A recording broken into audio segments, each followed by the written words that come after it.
A paz do Senhor, meus queridos irmãos, vamos à sequência essa leitura bíblica diária. Vamos ler o capítulo 6 do livro de Mateus, os versículos de 1 ao versículo 34. Lembrando que isso não é o estudo bíblico, é apenas uma leitura. Agora, claro que em alguns versículos faremos alguns comentários para abrir o entendimento.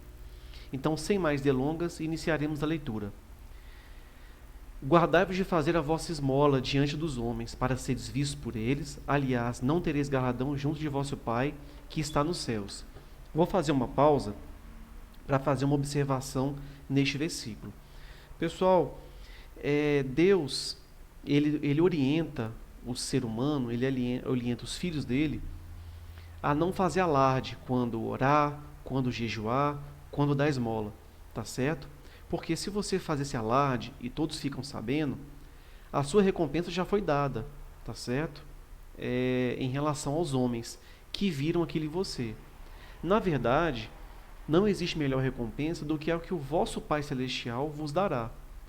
Então, quando você jejuar, quando você der esmola, quando você fizer uma ação boa, tá certo? Você deve fazer em secreto. Jejuar, você não deve mostrar que você está jejuando, né? Levante o seu rosto, tá certo? Fique bem. Quando você ajudar alguém, você não deve sair divulgando, mas sim faça em oculto, porque o vosso Pai Celestial, ou seja, Deus, ele vê todas as coisas, ele sabe todas as coisas, tá certo? Então esse versículo e os demais que seguirão estão dizendo isso. Veja o próximo. Quando, pois, deres esmola, não faças tocar trombeta diante de ti, como fazem os hipócritas, nas sinagogas e nas ruas, para serem glorificados pelos homens. Em verdade vos digo que já receberam o seu galardão. Mas quando tu deres esmola, não saiba a tua mão esquerda o que faz a tua direita, para que a tua esmola seja dada em secreto, e teu Pai que vem em secreto, ele mesmo te recompensará publicamente. Então esse versículo aqui fez a explicação, tá certo? Quando você fizer algo especial, faça em secreto que você será recompensado pelo seu Pai Celestial. Agora, se você alardear isso daí, você já recebeu a sua recompensa. Qual recompensa? Você foi visto pelos homens e foi admirado pelos homens, que isso não lhe acrescentará em nada na vida, tá certo? Mas quando Deus te recompensa, aí sim é a verdadeira recompensa. E quando orares, não sejas como os hipócritas, pois se comprazem orar em pé nas sinagogas e às esquinas das ruas para serem vistos pelos homens. Em verdade vos digo que já receberam o seu galardão. Então percebam que o versículo também cita novamente o que acabamos de falar. Mas tu, quando orares, entra no teu aposento ou no teu quarto e, fechando a tua porta, ora ao teu Pai que está em secreto. E teu Pai que vem em secreto te recompensará publicamente. Graças a Deus.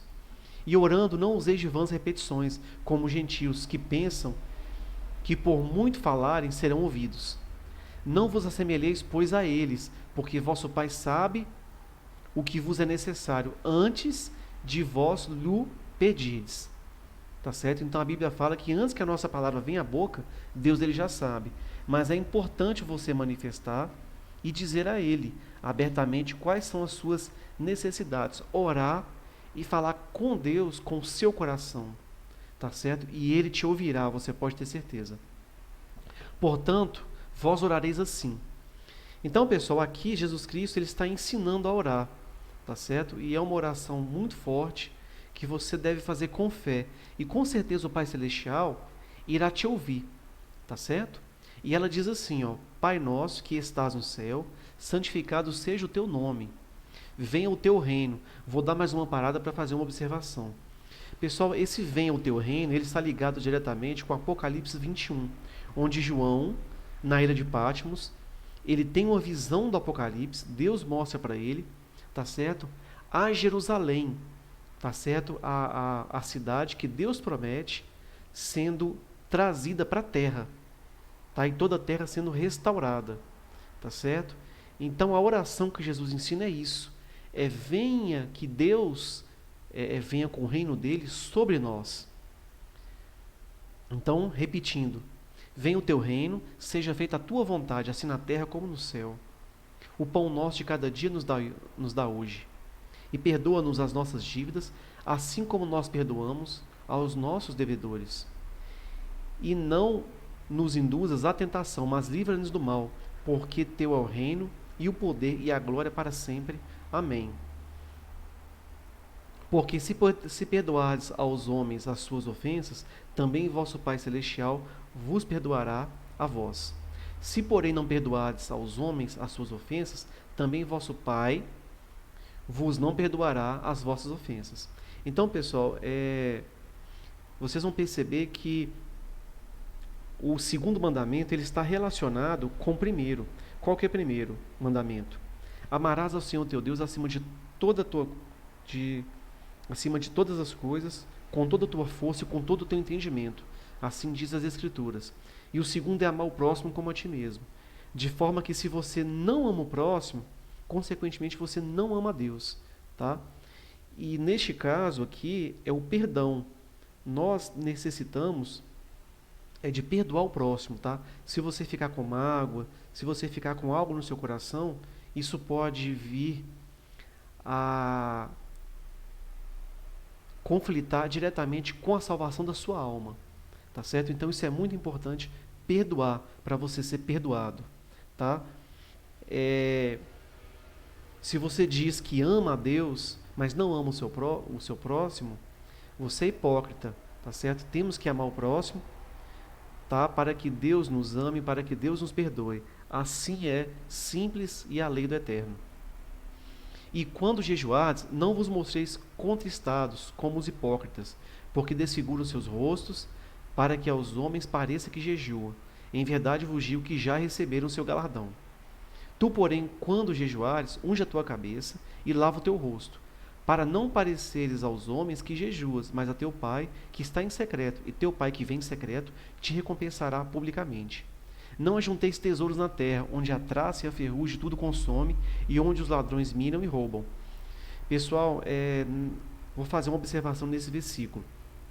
Jesus Cristo, mais à frente, ele adverte um homem, tá certo, que era possuidor de muitas riquezas, né? Em certa feita, esse homem chega para Jesus e diz assim: Senhor, eu dou esmola, eu ajudo os pobres, eu sigo o mandamento, o que mais me falta para herdar o reino dos céus? Jesus olha para ele e o ama, tá certo? E conhecedor de todas as coisas, Jesus vira para ele e diz: só lhe falta uma coisa, vende tudo que tem, dá aos pobres e segue-me, e terá um tesouro no céu. Então, pessoal, aquele homem, como ele era possuidor de muitas riquezas, ele não pôde fazer isso, tá certo? Não estou dizendo que você não deve ser rico, não deve ser próspero, não é isso, você deve ser. Mas você tem que observar onde está o seu coração. Se o seu coração estiver em qualquer uma dessas coisas, Deus não está contigo, você pode ter certeza, tá certo? E quando nós falamos isso, tá? Falamos para nós também, tá certo? É uma observação para todos. Não ajuntai tesouros no céu, onde nem a traça nem a ferrugem consomem, mas ajuntai tesouros no céu, onde nem a traça nem a ferrugem consomem, e onde os ladrões não minam e nem roubam. Ou seja, né, pessoal, o mais importante é a sua salvação, é a salvação da sua alma. Então, esforçai para passar pela porta estreita, né? A do mundo é larga, mas a de Deus é estreita. O que é isso, esforçar? Ora, você tem que ser compromissado com essa palavra, tá certo? Se manda você não roubar, você não roube. Mentir, não minta. Tenta fazer o que a palavra de Deus manda. Se você não consegue, peça forças a Deus. Se você não tem fé, peça fé a Deus, tá certo? E Ele vai te dar. Então, assim que funciona o mecanismo da engrenagem do eterno.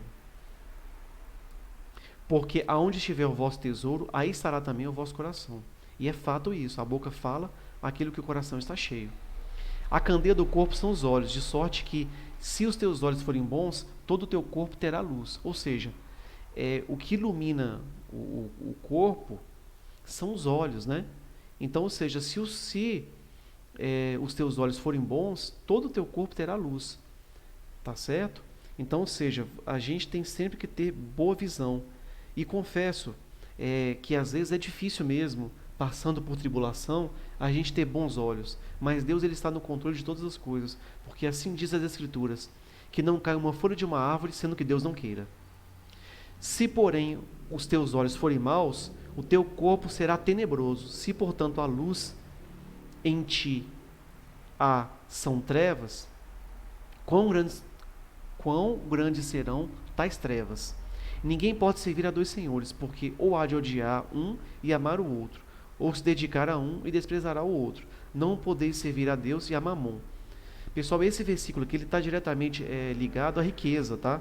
Quando o homem ele fica apegado aos bens materiais, existe uma entidade, um demônio chamado Mamon, tá certo? E quando você dizima, dá a primícia para o Senhor, você repreende esse mal, tá certo? Então, você tem que tomar cuidado para oferecer tudo a Deus, tá? Lembra de Caim e Abel, tá certo? Abel, ele ofereceu o melhor para Deus. Já a oferta de Caim não foi aceita, porque ele colocou aquelas coisas no seu coração. E nós devemos ser diferentes, dar sempre o melhor para Deus, tá? E não deixar esse tipo de entidade aqui que a Bíblia fala claramente tomar conta, ou seja, a riqueza não pode ser o principal na sua vida. O seu foco é buscar a Deus, né?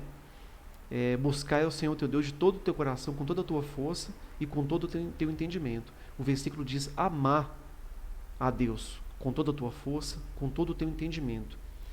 Tá certo? E buscar primeiro ao reino de Deus e a sua justiça, e as demais coisas vos serão acrescentadas. Assim está escrito. Por isso vos digo, não andeis cuidadosos quanto à vossa vida pelo que andeis de comer, ou pelo que haveis de beber, nem quanto ao vosso corpo, pelo que haveis de vestir. Não é a vida mais do que o mantimento, e o corpo mais do que o vestuário? Olhai para as aves do céu, que nem semeiam, nem cegam, nem ajuntam em celeiros, e vosso Pai Celestial as alimenta. Não tende vós muito mais valor do que elas? Então é isso, pessoal. Às vezes a situação parece difícil, a gente fica ansioso com o trabalho, a gente fica ansioso com o futuro, mas a gente não deve se preocupar. Devemos descansar no Senhor. Ele promete isso. Eu sei que é difícil, mas temos que tentar fazer isso. E qual de vós poderá, com todos os seus cuidados, acrescentar um côvado à sua estatura? Né? Ou seja, nem um dia de vida a gente consegue fazer, né? E quanto ao vestuário, por que andais solícitos, né? Olhai para os lírios do campo, como eles crescem, não trabalham nem fiam, e eu vos digo que nem mesmo Salomão, que foi riquíssimo, em toda a sua glória se vestiu como qualquer um deles. Pois, se Deus assim veste a erva do campo, que hoje existe e amanhã lançada no forno, não vos vestirá muito mais a vós, homens de pouca fé. Não andei, pois, inquietos, dizendo, que comeremos, ou beberemos, ou com que nos vestiremos?